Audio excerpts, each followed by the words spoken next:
Ayo, what's up? Welcome back din sa ating channel dito sa Bob's TV. Alright, so tayo babalik muli mga babayan at ito pag-usapan natin mga babayan. No?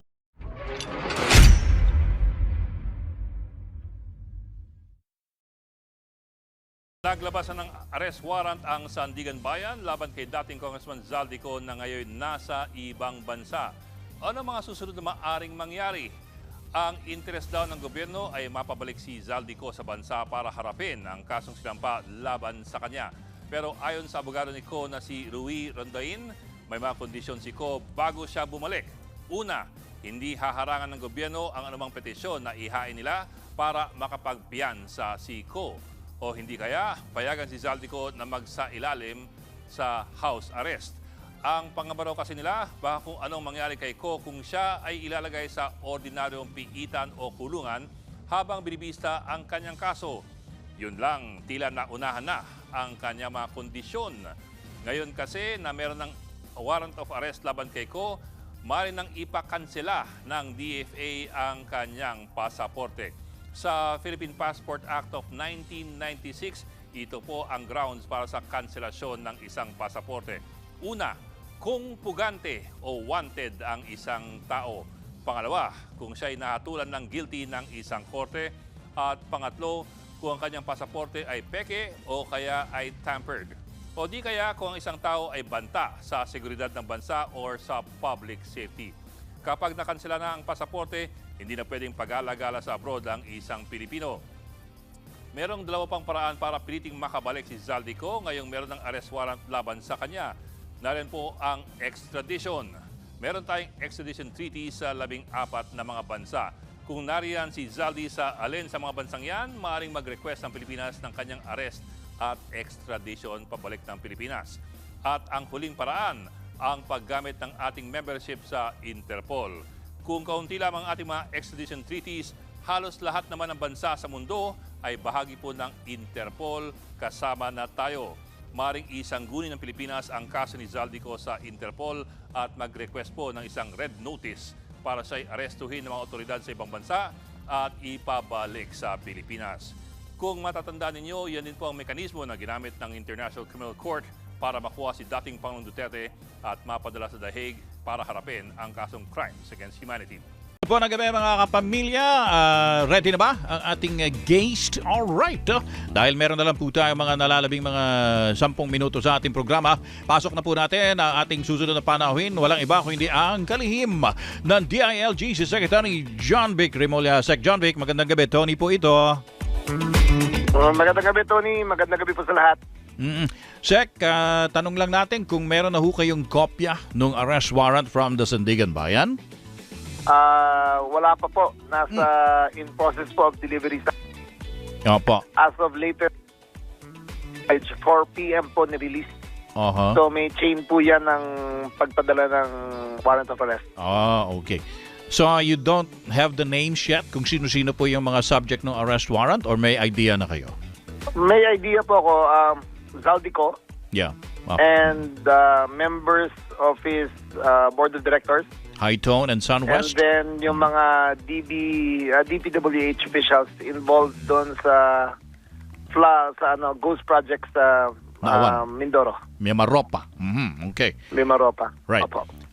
So ito pong pagsisilbi ng arrest warrant, Sec, ito po ay sole responsibility ng PNP. Tama po?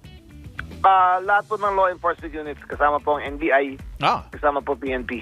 Okay, so joint effort ito, PNP, NBI. Opo. Okay. Opo. Opo. May ibibigay ho ba kayong palugit dito sa mga 17 ipinaaresto na kusang sumuko? Opo. Pag makuha ko po yung kopya, I will come up with a memorandum.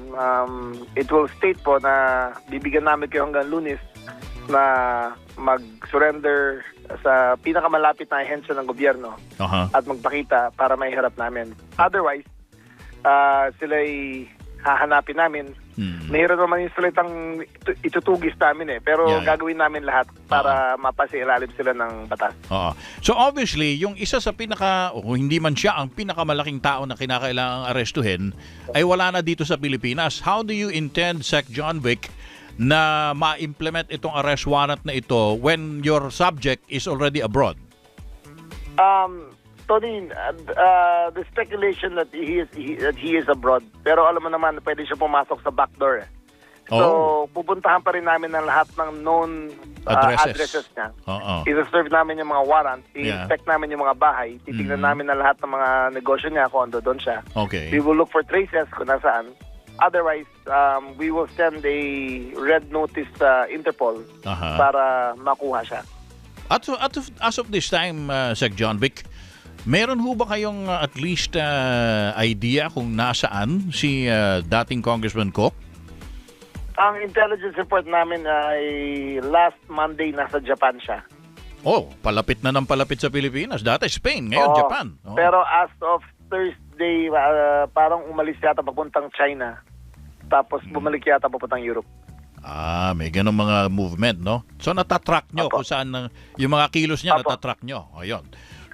So, given that meron kayong idea kung paano siya palipat-lipat na bansa, meron ho ba siyang malilipatan na bansa na wala tayong way to arrest him? Kumbaga, wala tayong coordination with yung mga local authorities sa kanila?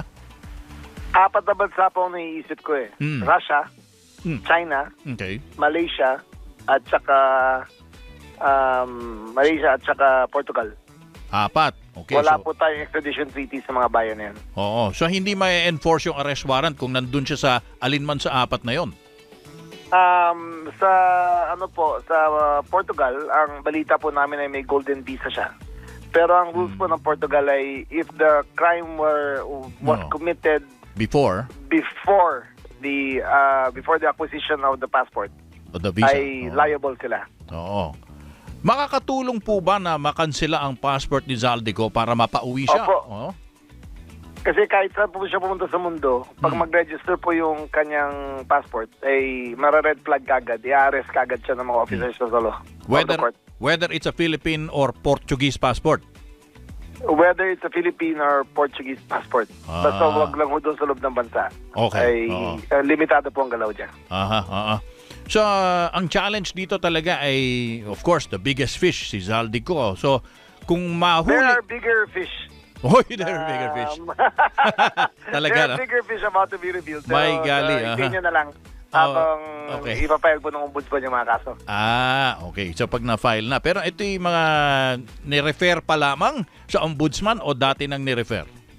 Ni-refer na po. Under investigation na po. Under case build-up. Ilalabas po lahat yan in due time. Okay. Actually, kanina kausap namin si Prof. Danny Araw. Kilala nyo naman si Prof. Danny, no, Sec. John Vic? Opo. Kung hindi nyo man napakinggan yung panayam namin sa kanya, parang nabanggit lang ni Prof. Danny na isa sa mga hinihiling na reforms, di ba, ng taong bayan, hindi lang dito sa pagpapanagot sa mga sangkot sa flood control, yung pagpapasa nga daw ng anti-political dynasty law na hindi lang daw saklaw ang mga elected officials, kundi pati appointive officials. At nabanggit nga po na may mga magkakapatid sa gabinete and all that. Anong tingin nyo doon? Para ako pinaparinig nyo. Kaya nga, hindi ko na nga binanggit. Pero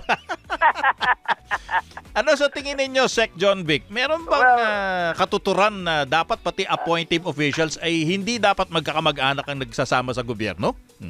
I would be a hypocrite to say yes. Kasi pamilya ko andyan dyan eh. So I don't think I'm the right person to to ask about that. But kung gusto talaga na ng reforms, I think it's the Constitution that needs to be changed. The mechanisms of government that need to be reformed. Yung institutional reforms na kailangan eh. Okay. Alam niyo yung sinasabi nilang anti-dynasty, band-aid solution yan. Pero yung structure, kailangan talagang palitan. I agree. Mahaba-habang usapan yon at hindi mahaba natin... po yan. Hindi natin... And it will take constitutional experts, it will take economists, marami pong kailangan expert dyan. Feeling ko hindi lang constitutional expert, Sec. John Vic. Alam mo kung ano? Sociologist. Sociologist. Opo. Yung mentalidad mga behavioral economists po kailangan natin dyan. Yung cultural, kumbaga, behavior ng Pilipino, di ba? Ano ba yung katanggap-tanggap sa Pilipino, lalo na sa politika natin? Anyway, mabalik lang po tayo sa issue nga po nitong paghahabol, no, sa mga nasasangkot nga sa flood control anomalies. Kung sakali nga po na ma-aresto na, no, itong mga hinahanap po ninyo, saan ho sila idedetine? Doon po sa Quezon City Country Club sa Payatas. Yun yung pinakita, yun yung pinasyalan nyo dati na bagong... Hindi po. Kasi until they reach 500, they will stay in the normal wing. Hindi ito yung bago. Kasi ang cost benefit po sa amin kasi kung ilalagay namin sa bagong wing, Oh, malulugi yung gobyerno eh. Bakit? Kasi pag energize po namin buong building, at first 18 lang ang kukulong namin doon, parang... gagastos po kami ng isang buong building para sa 18 tao. So, hanggang marami sila, ilalagay muna namin sa regular wing, doon sa Quezon City. Damihan nyo yung hulihin nyo para sulit. Oo, bibilisan ho namin yan. Pero meantime, doon muna sila sa Payatas Country Club. Ngayon, ito ang medyo tricky na tanong. Spekulasyon lang naman, but baka humantong tayo dito. Sabi nyo, may mga ma-i-issuehan pa ng arrest warrant eh. Kung kunwari, maglabas ng arrest warrant, kunwari lang naman, it's in the realm of possibilities, na si dating Speaker Martin Romualdez ang ipa-aresto, kaya nyo ho ba na isilbi sa kanya yon? Kahit sino ang bigyan ng arrest warrant, kaya kong bigay. Kaya kong arrestin. Huwag na natin kahit ano man pangalan. Pero kung may arrest warrant, gagampanan namin ng batas. So, hindi debale ko anong dating ranggo niya sa gobyerno, kaya nyong silbihan ng arrest warrant? Wala po akong pipiliin dito. The law is the law. Kung anong kailangan gawin, gagawin ko po. Sige, itataga natin sa bato yon. Hindi Itaga nyo na sa bato yan. Hindi kay Senador Bato sa taga sa bato. Kasi baka mamaya pati si Senador Bato kayo rin na magpa-aresto. Malapit. Kung may arrest warrant talaga, gagampanan natin po ibang yan. issue naman yan, ibang issue naman yan. Ibang issue po yan. So hindi pa nyo natatanggap yung kopya, pero bibigyan nyo na ng taning na hanggang Lunes na sumuko ng kusa yung mga pina-aresto ng Sandigan Bayan.